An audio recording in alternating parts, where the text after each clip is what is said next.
एक छोटे से कस्बे में रामू नाम का युवक रहता था। उसके पिता दर्जी थे और माँ घर पर कढ़ाई का काम करती थीं। कस्बे में जब बाढ़ आई तो उनके घरबार सब उजड़ गए। खाने तक की दिक्कत होने लगी। तब रामू ने निश्चय किया कि वह काम की तलाश में किसी बड़े नगर जाएगा। रामू कई दिनों तक पैदल चलता हुआ एक नगर में पहुंचा। भूखा प्यासा वह इधर उधर काम ढूंढ रहा था। तभी उसे एक बड़े व्यापारी धर्मनाथ जी की दुकान मिली।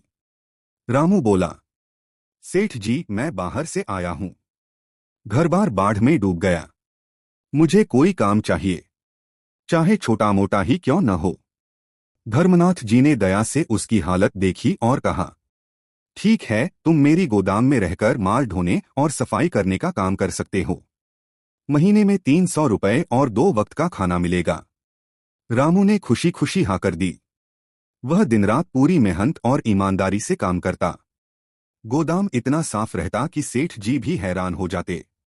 धीरे धीरे माल की बिक्री बढ़ने लगी क्योंकि ग्राहक खुश थे। कई महीने बीतने पर धर्मनाथ जी ने उसकी तनख्वाह दोगुनी कर दी और कहा, रामू, तेरी मेहनत से ही मेरे व्यापार में उन्नति हो रही है। रामू की बचत होने लगी। उसने थोड़े पैसों से एक छोटी सी झोपड़ी बनवाई और वहीं रहने लगा।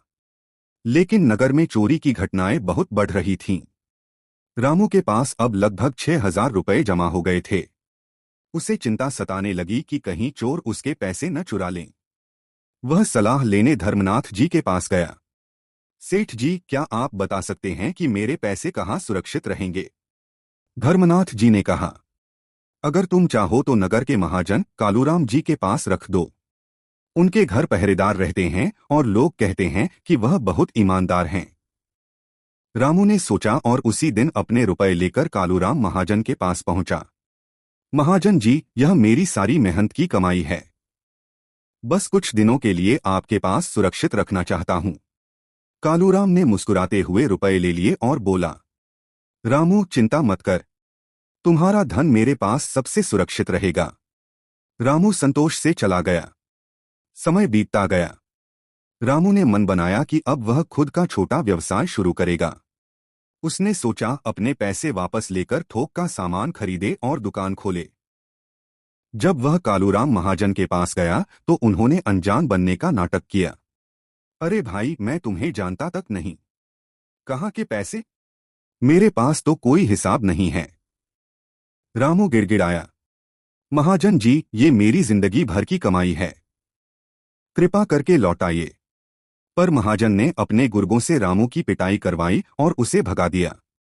रामू टूटा फूटा अपने सेठ धर्मनाथ जी के पास पहुंचा। उसने सारी बात बताई। धर्मनाथ जी ने गुस्से से कहा, तो यही कारण है कि कालूराम दिन ब दिन अमीर होता जा रहा है। चिंता मत करो रामू, तुम्हारे पैसे तुम्हें वापस मिलेंगे। अगले दिन धर्मनाथ जी ढेर सारा नकद एक संदूक में भरकर कालूराम के घर पहुंचे और बोले, महाजन जी, मैं बाहर व्यापार के लिए जा रहा हूं। क्या आप मेरे 50,000 रुपए कुछ दिनों के लिए सुरक्षित रख सकते हैं? कालूराम की आंखें लालच से चमक उठीं। अरे सेठ जी, आपके पैसे मेरे पास सबसे सुरक्षित रहेंगे। इतना सुनते ही धर्मनाथ जी ने कहा, ठीक है, पर उससे पहले रामू के वे 6,000 रुपए लौटा दीजिए जो उसने आपके पास जमा किए थे। फिर मैं अपना धन सौंपूंगा। कालूराम समझ गया कि फंस गया है। मजबूर होकर उसने तुरंत पैसे रामू को लौटा दिए। धर्मनाथ जी ने मुस्कुराते हुए कहा, अब मुझे अपने पैसे आपके पास रखने की जरूरत